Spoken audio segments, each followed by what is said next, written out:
I think it's even better because at this point, if I were Egyptian, I wouldn't worry about those who are turning their jackets and talking to Mr. Omar Suleiman, trying to cut a deal with him.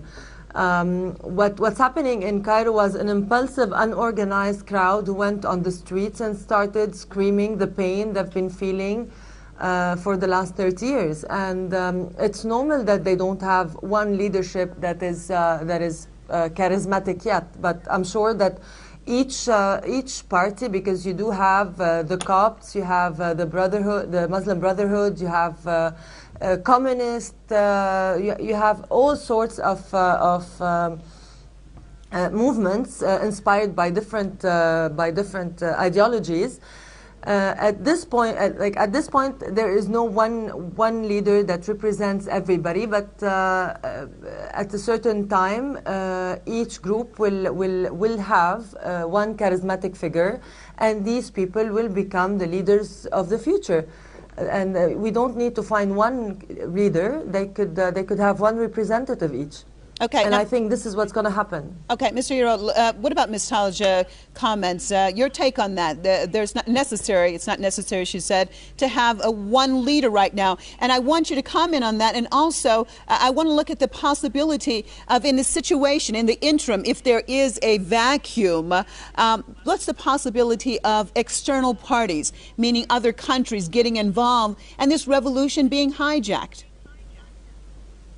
No, I think it's the other party. I mean, Arab countries going to get involved because Egypt has got 80 million people. It's the largest Arab country in the world. So I can't say, it's not like, say, small Tunisia, where Algeria or Egypt could get involved.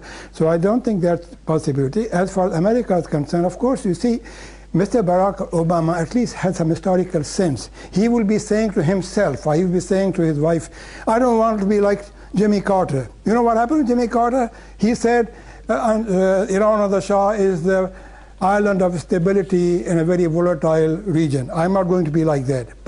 And so he keeps saying, shall I say, peaceful transition and so on and so forth. At the same time, he cannot publicly say to Mubarak step down because it would be a direct interference in the sovereignty of an independent country, and no Egyptian would like that, no military people would like that. See, ultimately we are talking of the military leaders. They are in power. Mubarak himself is a military man. Sadat was a military man. Before that, Nasser was a military man. So it's a military thing. As far as these young people who come forward, yes, we appreciate their bravery, whatever they are doing, but these young people, very enthusiastic, they know how to use Twitter and they know Facebook. These military guys, Omar Suleiman types, they can eat them for breakfast. This is an idiom. They can just do whatever they like because they are inexperienced, they are very green, they have fantastic ideas, but they have no actual direct experience of politics. They have no experience of organization. They have no experience of structure in an organization. And you see, right now, Americans are extremely worried. They know Mubarak is finished.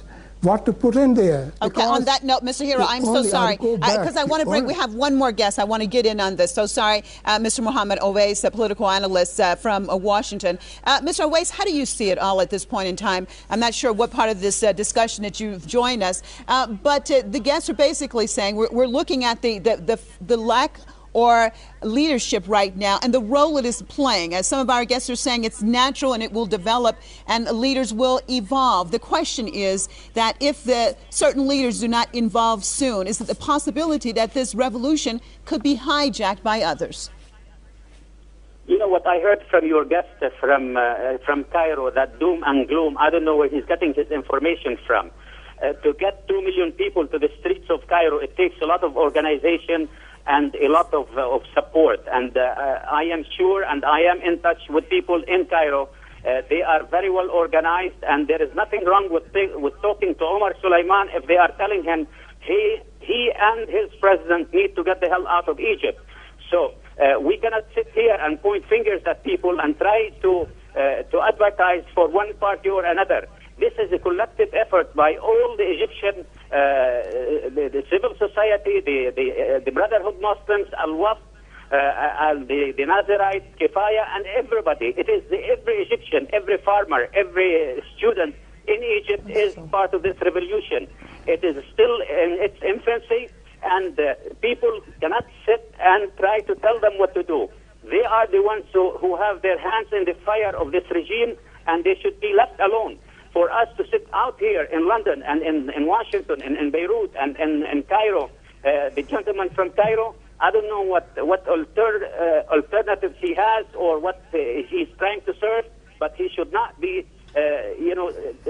putting out misinformation. For me, this is misinformation about the revolution, and this will not work, whether he is somebody behind him or somebody pushing him to say this. It is not going to work, and it should not work. The revolution is succeeding, and Mubarak. And another thing, let me, because you gave them a lot of time and you did not give me enough time. Let me say this thing. Why are we stuck only on Hosni Mubarak? It is the whole regime. It's the whole establishment, from Hosni Mubarak down all the way to the parliament, to everybody who was in the former government, who was a legislator in the government of Hosni Mubarak. They need to be out. So the West is trying to make it as if it's only Hosni Mubarak, and then they'll get Hosni Mubarak, take him to the Riviera, and he lived like a king, and then we continue to have a dictatorship in Egypt. This is not the issue. The issue is the whole Egyptian regime, the corrupt regime, that has to go, and leave it up to the people on the street who are suffering, who are hungry, who are thirsty, who are being killed and wounded every second of every day. And we should not sit here and try to dictate to them. Okay, and on that note, I am so sorry. I wish I had more time to look at this and give everybody else an opportunity to answer that, but we are out of time because we're running close to the news. I'd like to thank all of my guests from London, De La Piro, author and analyst, from Beirut, Rola Talje, political analyst, from Washington, political analyst, Mohammed Owais, and from Cairo, political analyst Saeed Zulfikar. And as always, viewers, we'd like to thank you on this close-up look at definitely not only the top story of the day, but has been the top story for a while, that close look at Egypt. Well, stay with us because Saeed is coming up next and giving you all the latest, not only from Egypt, but the rest of the world. Thanks so much for staying with Press TV.